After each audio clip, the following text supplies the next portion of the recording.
Welcome back to Outside Views, and bro, we need to talk. And today I want to talk about a political event that for me has always been a source of immense sadness and frustration.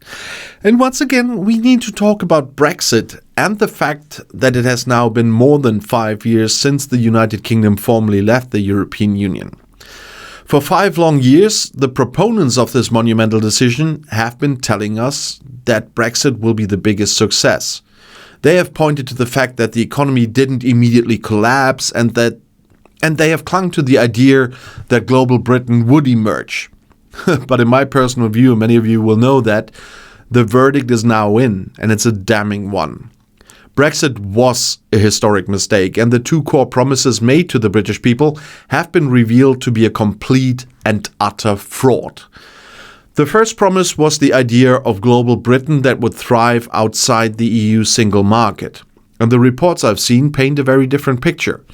And the video from yesterday and the investments there will not make a big difference on that one. Since 2019, the value of UK goods export has grown by a pitiful 0.3% per year. Compare that to the average for the rest of the OECD, which is 4.2%. The UK has watched the global post-COVID boom from the sidelines, and the grand vision of new attractive markets outside Europe simply has not materialized. The EU remains, by far, the most important trading partner, taking half of all British goods. And instead of a trade boom, Brexit has created a crushing new burden for businesses. The reports show that in 2023, 41 million customs declarations were filed for trade with the EU. And this new administrative effort has hit smaller and medium-sized businesses particularly hard. An analysis from the London School of Economics shows that 16,400 companies have simply stopped exporting to the EU altogether because of the costs. And this isn't a success, it's a disaster for British business. And it's not just trade that has been hurt. Business investments have been moving sideways since 2016. And a crucial part of the economy, infrastructure, has been crippled by the loss of access to the European Investment Bank. The EIB used to be a central financier for major projects like the Channel Tunnel and the Elizabeth Line. And now, a new UK infrastructure bank can only cover a fraction of the funding gap. The promised economic benefits are not just delayed, they are just non-existent. And the second promise, the one that I believe was the most cynical of all, was the promise to take back control of our borders. In this case, it was a quote, not my borders here. But I talked about this a lot, and you know that. The idea was that leaving the EU would reduce immigration.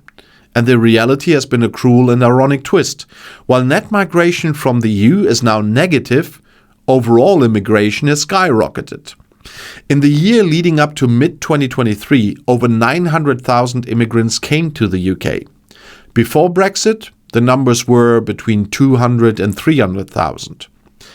The British people were sold a lie, a promise of a future with less immigration that has resulted in a future with far more. And the new immigrants are coming from Asia, from India, the Philippines and Nigeria to fill the very jobs that EU citizens used to fill. The state-run National Health Service, which was a symbol of the Brexit campaign, you will all remember the red bus here, now has fewer EU nurses than it did in 2019 and has to look to other countries to fill the gaps. And the promise of a Singapore on the Thames, a new era of regulatory freedom, has also been revealed as a fantasy. The UK has adopted almost none of its own new rules here. And because the EU remains the UK's most important trading partner, companies are forced to follow EU rules anyway. And it's, in my opinion, the worst of all worlds. All of the burden, none of the power. And what is the political response to this? A state of denial. The Labour government under Prime Minister Keir Starmer has announced a reset of relations with the EU. And he was the first British Prime Minister to attend an EU leaders meeting since Brexit. But the reports are clear.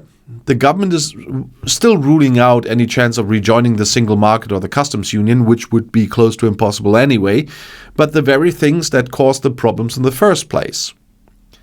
And that might be the reason why Rejoin UK is growing at the moment.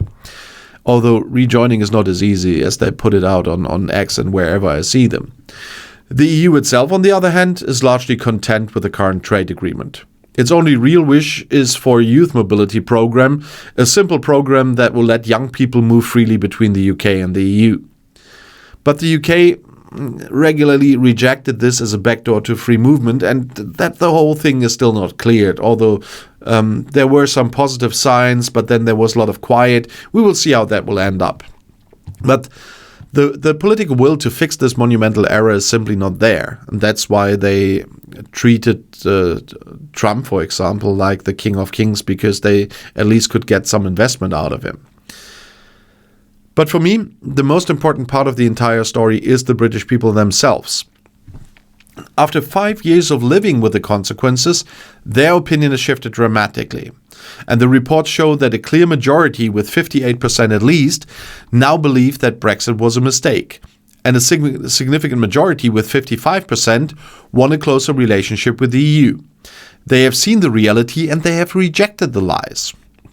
And the pollsters point out there's a demographic factor at play as well, as younger generations who couldn't vote in 2016 are now a more powerful force. And we will see how that will end, because it shows that no matter how powerful a lie is, the truth will eventually prevail, even if some people still believe it. And the two core promises of Brexit were never fulfilled. They were revealed to be a complete and utter fraud, even if some still say Brexit was never implemented, they needed a hard Brexit. Yeah, the harm would have been bigger.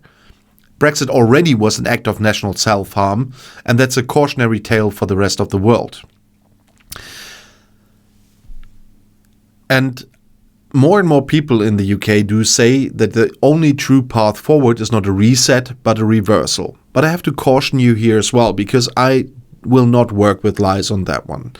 A reversal, even started today, even if there would be a new referendum, as even Simon Cowell, I heard, demanded recently, that will be a long journey.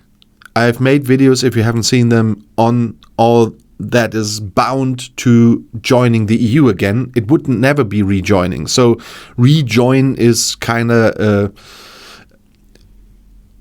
already false marketing, because they have to apply as every new member has to, because there is no rejoining in the EU treaties. There's only joining as a new member. But I made a lot of videos about that, so have a look if you want to know why this would be quite complicated.